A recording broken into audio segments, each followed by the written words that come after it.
அனைவருக்கும் வணக்கம். நாளை மே 22 வைகாசி விசாகம். முருகனுக்குரிய மிகவும் சொந்தமான நாளாக கருதப்படக்கூடிய ஒரு நாள். வருடத்திற்கு ஒரு முறை மட்டுமே வரக்கூடிய நாள். இந்த ஒரு நாளில் நம்ம அருகில் இருக்கக்கூடிய முருகன் கோவிலுக்கு சென்று இந்த 5 பொருட்களை நம்ம வாங்கி கொடுத்து இதை வைத்து முருகனுக்கு அபிஷேகம் பண்ணினாங்கன்னா இதனால் இங்கே பெரிய அளவில் நன்மைகளானது நடக்குமாம். எனவே தவறாமல் இந்த 5 பொருட்களை மட்டும் நீங்கள் உங்களுடைய வீட்டிற்கு அருகில் இருக்கக்கூடிய ஏதாவது ஒரு முருகன் கோவிலில் நீங்கள் வாங்கி கொடுத்து இதில் 5 பொருளில் ஏதாவது ஒரு பொருளை மட்டும் நீங்கள் வாங்கி கொடுத்து அதை வச்சு அபிஷேகம் பண்ணாலே போதுமாங்க. இதனால் இங்கே பெரிய அளவில் நன்மைகளானது நடக்குமாம். அதுக்கு முன்னாடி வைகாசி விசாகன்னா என்னன்னு பார்த்துருவோம். முருகனுக்கு விசாகன் என்ற திருப்பெயரும் உண்டு. விசாக நட்சத்திரத்தில் அவதரித்தவர் என்பதால் அந்த திருநாமம் வந்தது என்று சொல்வார்கள்.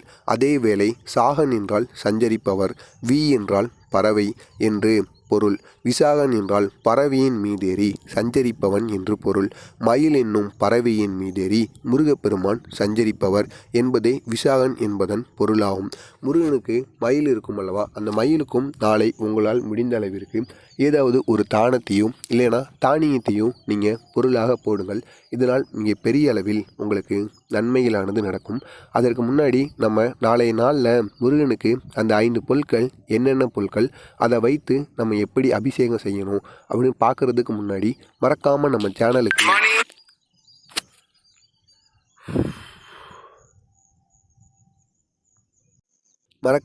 நம்ம சேனலுக்கு நீங்கள் புதிய பார்வையாளராக இருந்தீங்கன்னா மறக்காமல் நம்ம சேனலை சப்ஸ்கிரைப் பண்ணி வைத்துக்கொள்ளுங்கள். அப்பொழுதுதான் நம்ம போடப்படுகிற தினசரி என்னென்ன நிகழ்வுகள் நடக்கு அதை பற்றிய அபிஷேகங்கள் அர்ச்சனைகள் அனைத்தையும் பற்றி நீங்கள் தெரிந்து கொள்ளலாம். அந்த 5 பொருட்கள் என்னென்னு முதல்ல நம்ம பார்த்து விடுவோம். அதுக்கப்புறமா அந்த 5 பொருட்களினால் என்னென்ன நன்மைகளானது நடக்கும் அதை பற்றியும் நாம் தெரிந்து கொள்ளலாம். முதலாவதாக இளநீர் இருக்கல்லவா, அந்த இளநீரை வைத்து நம்ம முருகப்பெருமானுக்கு அபிஷேகம் செய்யணுமாம். அது மட்டும் இல்லாமல் முருகனை பற்றி யார் யாருக்கு தெரியும் என்று தெரியவில்லை. முருகன் ஒரு அபிஷேக பிரியனாங்க. முருகனுக்கு அபிஷேகத்தை எந்த பொருளால் அபிஷேகம் செய்தாலும் முருகனுக்கு மிகவும் பிடிக்குமாம். அப்படி நீங்களும் அதுவும் முருகனுக்குரிய இந்த விசாக நாளில் நீங்கள் அபிஷேகம் பண்ணிட்டு வந்தீங்கன்னா கண்டிப்பாக உங்களுக்கும் முருகனை பிடித்துவிடும். அதுக்கப்புறமா உங்களிடம் இருக்கின்ற அனைத்து விதமான பிரச்சனைகளுமே நீங்கிவிடும். எனவே அபிஷேக பிரியனுக்கு இந்த 5 பொருட்களில் ஏதாவது ஒரு பொருளை வைத்தாவது நீங்கள் அபிஷேகம் செய்யுங்கள். இதனால் நீங்கள் பெரிய அளவில் நன்மைகளானது நடக்கும். இளநீரை வைத்து நம்ம முருகப்பெருமான் கோவிலுக்கு இளநீரை வாங்கி கொடுத்தாலோ அல்லது இளநீரை வைத்து நம்ம அபிஷேகம் செய்யணுமாம். அதுவும் இந்த ஒரு நாளில், இந்த விசாக நாளில் நம்ம இதை பண்ணணும் அப்படின்னா நம்முடைய மனது, முருகனின் மனது இளநீரை வைத்து அபிஷேகம் செய்யும்போது குளிர்ச்சி அடைந்து விடுமாம். இதனால் நமக்கு இருக்கக்கூடிய ஒட்டுமொத்த பிரச்சனைகளும் தீர்ந்து விடுமாம். நமக்கு இதுவரை இருந்த மனக்கவலைகள், மன கஷ்டங்கள், வீட்டில் தேவையில்லாமல் எழுந்து கொண்டிருந்த சண்டை சச்சரவுகள் அனைத்துமே நீங்குமாம். இரண்டாவது என்னன்னு பார்த்தோம் அப்படின்னா கரும்பு சாறு இருக்கல்லவா, கரும்புலேருந்து வரக்கூடிய அந்த சாறை நம்ம கடைகள்லேருந்து கரும்பு சாறை வாங்கி அதற்கப்புறமா அதை நம்ம முருகன் கோவிலில் கொண்டு போய் நம்ம அபிஷேகத்துக்கு கொடுக்கணுமா. அந்த கரும்பு சாறை வச்சு முருகனுக்கு அபிஷேகம் செய்யும் பொழுது அதிக அளவில் நன்மைகளானது நம்முடைய குடும்பத்துக்கு ஏற்படுமாம்.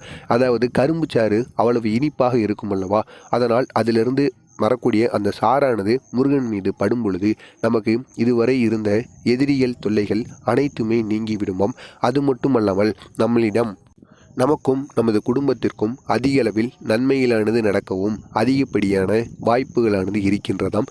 எனவே நீங்களும் இந்த கரும்பு சாறை வைத்து இந்த ஒரு செயலை பண்ணுங்க. மூன்றாவது பொருள் என்னன்னு பார்த்தோம் அப்படின்னா சந்தனம் இருக்கல்லவா, அந்த சந்தனத்தை கரைச்சி முருகனுக்கு அபிஷேகம் பண்ணுவாங்களாம். இந்த சந்தன அபிஷேகமானது முருகனுக்கு மிகவும் பிடித்த அபிஷேகமாக கருதப்படுகிறது. எனவே இந்த சந்தனத்தை வைத்து நீங்களும் முருகப்பெருமானுக்கு நாளை அபிஷேகம் செய்யுங்கள்.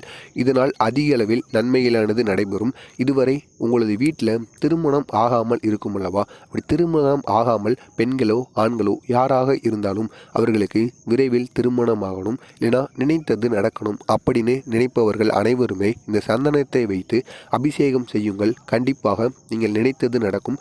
திருமண தடையானது நீங்கிவிடும். இருக்கிற கஷ்டங்கள் அனைத்துமே நீங்கிவிடவும் அதிகப்படியான வாய்ப்புகள் இருக்குது.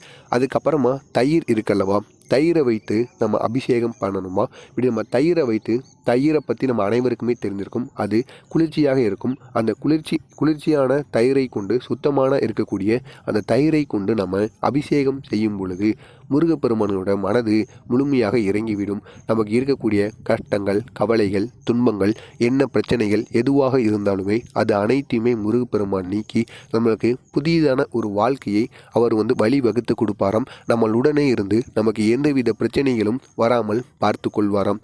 அதுக்கப்புறமா பால் அபிஷேகம்.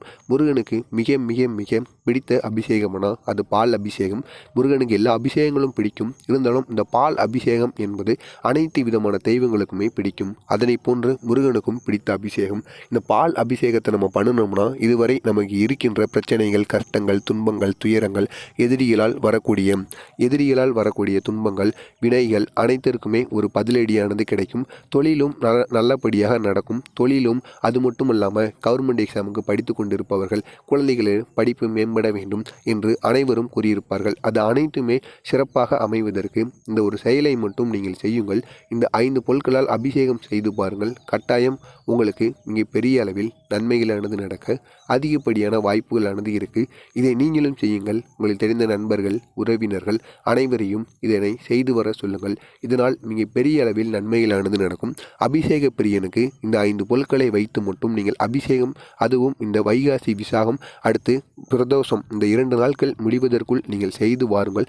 கட்டாயம் உங்களுக்கு ஒரு செய்து விட்டீர்கள் என்றால் உங்களுக்கு ஒரு மிக பெரிய ஒரு நன்மைகளானது நடக்க காத்து கொண்டு இருக்கிறது. முருகன் உங்களுடனே இருந்து உங்களுடைய பிரச்சனைகள் அனைத்துமே தீர்த்து வைப்பார். எனவே மறக்காமல் இந்த ஒரு செயலை நீங்களும் செய்யுங்க. உங்களுக்கு தெரிந்த நண்பர்கள், உறவினர்கள் அனைவரையுமே இந்த ஒரு செயலை செய்து வர சொல்லுங்கள். மறக்காமல் நம்ம சேனலுக்கு நீங்கள் புதிய பார்வையாளராக இருந்தீங்கன்னா மறக்காமல் நம்ம சேனலை சப்ஸ்கிரைப் பண்ணி வைத்துக் கொள்ளுங்கள். அப்பொழுது தான் நம்ம போடப்படுகிற அனைத்து விதமான செய்திகளும் உங்களுக்கு நோட்டிஃபிகேஷனாக வந்து கொண்டு இருக்கும். மறக்காமல் புதிய பார்வையாளராக இருந்தீங்கன்னா நீங்களும் நம்ம சேனலை சப்ஸ்கிரைப் பண்ணி வைத்துக் கொள்ளுங்கள். நன்றி, வணக்கம்.